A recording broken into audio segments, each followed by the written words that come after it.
वजह तुम हो, गुनगुनाने की वजह तुम हो, जिया जाए ना जाए ना जाए ना, अरे प्रिया रे।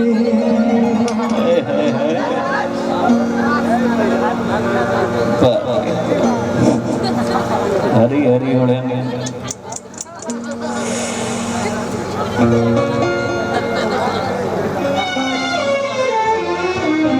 कंफ्यूज हो गए बानी, हम कहने जाए दोनों है बीच में रही ना। कि मन लगा लिहा, कि दिल लगा लिहा, हमरों से बात करके, कुछ मजाक करके, कुछ मजाक करके। एक लाइन और भैया, किया वे नंदिया उड़ेला हवाई, कि करे नहीं का कोनो सुई दवाई, किया वे नंदिया उड़ेला हवाई, करे नहीं का कोनो सुई दवाई, कि प्रीतिया के रंग में रंगा जाला, जब के हो दिल में समा जाला, जब के हो दिल में समा जाला। लेकिन कि उठावा तुहार जैसे हर भोर के किरनिया, हई अखिया में प्यार के हर समाइल बा दुनिया, कि बिंदिया बुझाला ऐसे जैसे चांद सजौले बाड़े, कि बिंदिया बुझाला ऐसे जैसे अहो चांद सजौले बाड़े, कि भगवान बड़ी फुर्सत से तोहरा के बनौले। कितने बार लोग बोले लगे बीने अपना गाना नहीं गाता है, लेकिन हम ज्यादातर सैड सॉन्ग गईले बनी भैया। बतावा है माहौल में सैड सॉन्ग से शुरुआत करो तो केहू के अच्छा ना लगे, बस ये गाना हो जाए कि हमारे खातिर तोहरा के दुनिया में भेजले बाड़े,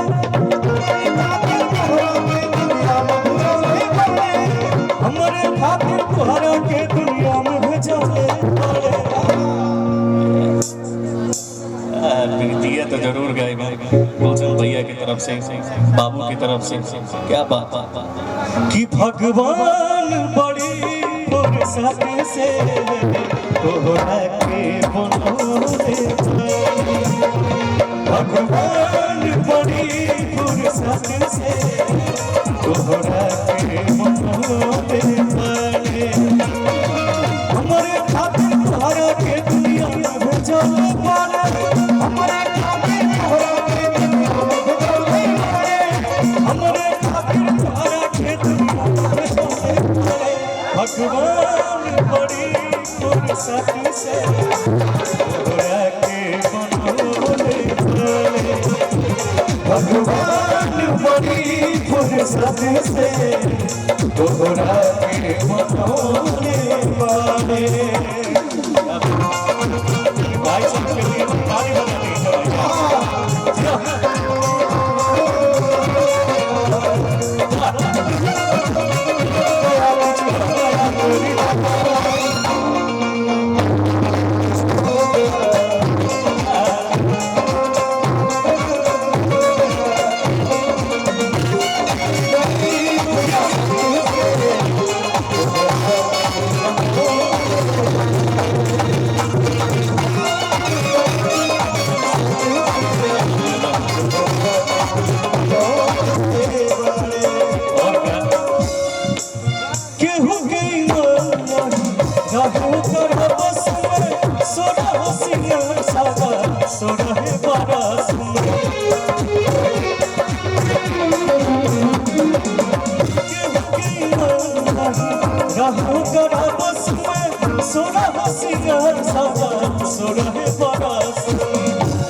चलौले बाड़े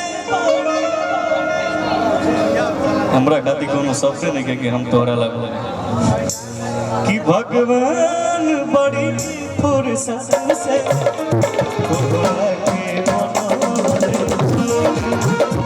भगवान बड़ी फुर्सत से तोहरा के बनौले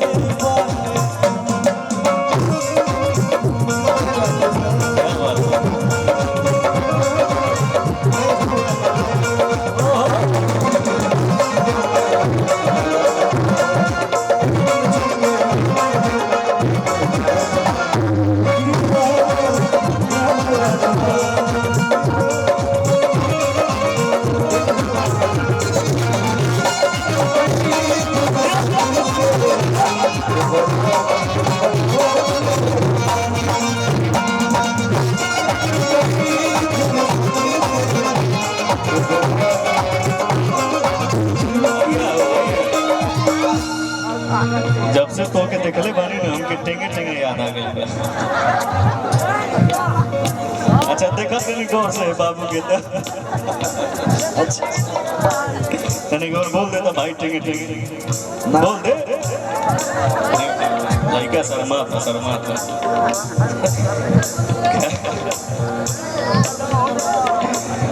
लेकिन इसका लास्ट लाइन है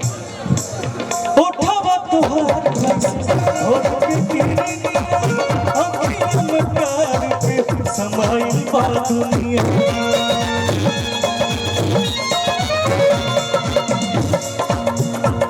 जैसे भोर के किरनिया अखियों में प्यार के समाइल इंडिया बुझाला जैसे जैसे चांद सजौले पारे इंडिया बुझाला जैसे चांद सजौले पारे इंडिया बुझाला जैसे चांद सजौले पारे हमरों से ज्यादा भाईवा पसंद करता है। एक विनय भैया एक कांटे के साथ दो गुलाब मैं सोच रहा हूँ इसको बजाऊं या उसको दोनों भाई इधर भी लाजवाब उधर भी लाजवाब नागिन कईयों के रहो लेकिन सपेरा एक ही गो रहे। अब वो बात है एक गेहूं के बीच में दो धामे पारी से चढ़ जाए क्या भाई सबके हिसाब से कि भगवान बड़ी फुर्सत से